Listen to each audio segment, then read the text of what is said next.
13 अप्रैल 2029 को पूर्वी गोलार्ध के अरबों लोग रात के आसमान में एक प्रकाश बिंदु को तेजी से तैरते हुए देखेंगे। नग्न आंखों से यह एक तेज चलने वाला तारा लगेगा, लेकिन यह वास्तव में 20 मिलियन टन वजन का एक चट्टानी पर्वत है, जिसे क्षुद्र ग्रह अपोफिस के नाम से जाना जाता है। 1200 फीट चौड़ा अपोफिस एम्पायर स्टेट बिल्डिंग के लगभग समान आकार का है।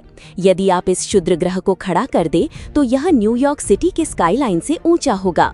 अपनी वर्तमान मार्ग पर यह हमारी सतह से 20,000 मील के भीतर से गुजरेगा। यह ऊंचे वायुमंडलीय रिंग के अंदर है, जहां हमारे कई मौसम और संचार उपग्रह रहते हैं। ये उपग्रह 22,000 मील दूर पार किए रहते हैं, ताकि वे पृथ्वी की घुमाव गति के समान परिक्रमा कर सकें। अपोफिस वास्तव में उन उपग्रहों के नीचे से गुजरेगा जो हमें टीवी प्रसारण या वैश्विक तूफानों को ट्रैक करने के लिए उपयोग की जाने वाली तकनीक से भी करीब होगा। इस आकार के क्षुद्र ग्रह के साथ इतनी करीबी मुठभेड़ हर कुछ हजार वर्षों में एक बार ही होती है। क्योंकि हमारे पास तैयारी के लिए साल हैं, यह दुर्लभ घटना हमें असली समय में एक विशाल क्षुद्र ग्रह का अध्ययन करने का अनूठा मौका देती है। जब इसे 2004 में खोजा गया था तो इसके आकार और मार्ग के कारण इसे अपोफिस नाम दिया गया, जो मिस्र के अराजकता के देवता का नाम है। प्रारंभिक डेटा से पता चला था कि 2029 में यह चट्टान वास्तव में हमारे ग्रह से टकराने की 2.7% संभावना है। इस आकार की चट्टान का जमीन पर टकराना पूरे महाद्वीप में तबाही मचा सकता है।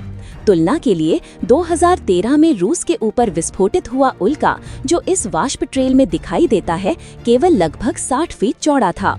अपोफिस 20 गुना बड़ा है।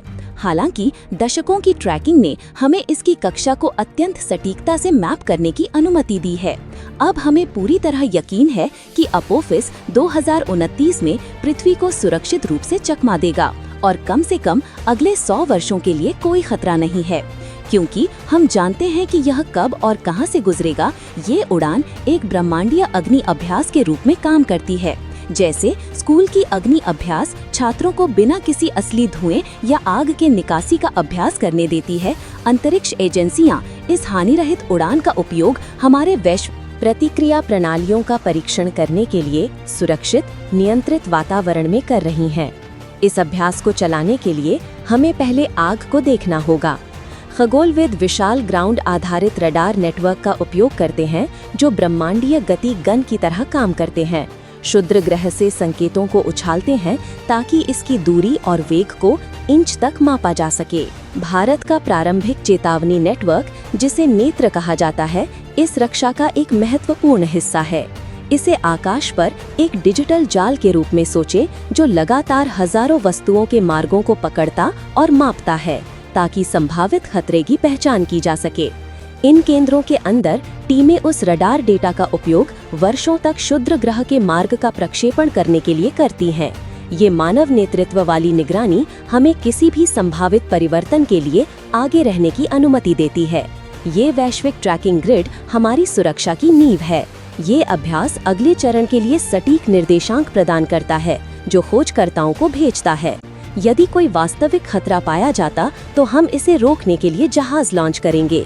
अभ्यास के लिए एजेंसियां रोबोटिक जांच भेज रही हैं, ताकि वे अपोफिस से गहरे अंतरिक्ष में मिल सकें। यूरोपीय अंतरिक्ष एजेंसी का रामसेस मिशन उड़ान से कुछ महीने पहले पहुंचेगा। ये क्षुद्र ग्रह की मूल स्थिति का दस्तावेजीकरण करेगा, हमें ये आधार देगा कि पृथ्वी के गुरुत्वाकर्षण के प्रभाव से पहले ये कैसा दिखता है। जब अपोफिस गुजरता है तो पृथ्वी का गुरुत्वाकर्षण निकटतम पक्ष पर अधिक खींचता है, जिससे ज्वारीय बल उत्पन्न होते हैं, जो शारीरिक रूप से चट्टान को खींचते और दबाते हैं। ये भूकंपीय झटके और भूस्खलन को प्रेरित करता है, ढीले कंकड़ को हिलाकर नीचे छुपी परतों को उजागर करता है। उड़ान के बाद नासा का ओसाइरिस अपेक्स अंतरिक्ष यान, जिसे यहाँ इसके निर्माण के दौरान देखा गया है, परिणामों की जांच करेगा। रामसेस द्वारा पहले देखे गए डेटा की तुलना करके हम माप सकते हैं कि क्षुद्र ग्रह के आकार और घुमाव में कितना बदलाव आया है। नासा जांचकर्ता यहाँ तक कि सतह के करीब अपने थ्रस्टर्स फायर करेगा ताकि धूल उड़ाई जा सके। ये केवल तस्वीरें लेने से अधिक है। ये एक अभ्यास है कि हम अंततः किसी विदेशी वस्तु को कैसे छू सकते हैं या हिला सकते हैं। क्षुद्र ग्रह के भूस्खलन की भौतिकी हमें पृथ्वी पर क्यों मायने रखती है? यह जानना कि एक चट्टान दबाव के प्रति कैसे प्रतिक्रिया करती है, हमें ये बताता है कि इसे कैसे स्थानांतरित किया जाए। यदि क्षुद्र ग्रह ठोस है, जैसा कि इस परिदृश्य में है, तो भारी अंतरिक्ष यान से मारने पर इसे सुरक्षित नई कक्षा में धकेला जा सकता है। लेकिन यदि क्षुद्र ग्रह केवल ढीले कंकड़ का ढेर है, तो गलत तरीके से मारने से ये टूट सकता है, जिससे छोटे चट्टानों का शॉटगन विस्फोट होगा, जिन्हें ट्रैक करना और रोकना कहीं अधिक मुश्किल होगा। पृथ्वी के गुरुत्वाकर्षण के प्रति अपोफिस की प्रतिक्रिया देखकर हम इसकी संरचनात्मक सीमाओं को सीखते हैं। ये डेटा सुनिश्चित करता है कि यदि हमें कभी वास्तविक रूप से किसी क्षुद्र ग्रह को मोड़ना पड़ा, तो हम बिल्कुल जानेंगे कि वो विशेष चट्टान कैसे एक साथ टिकेगी।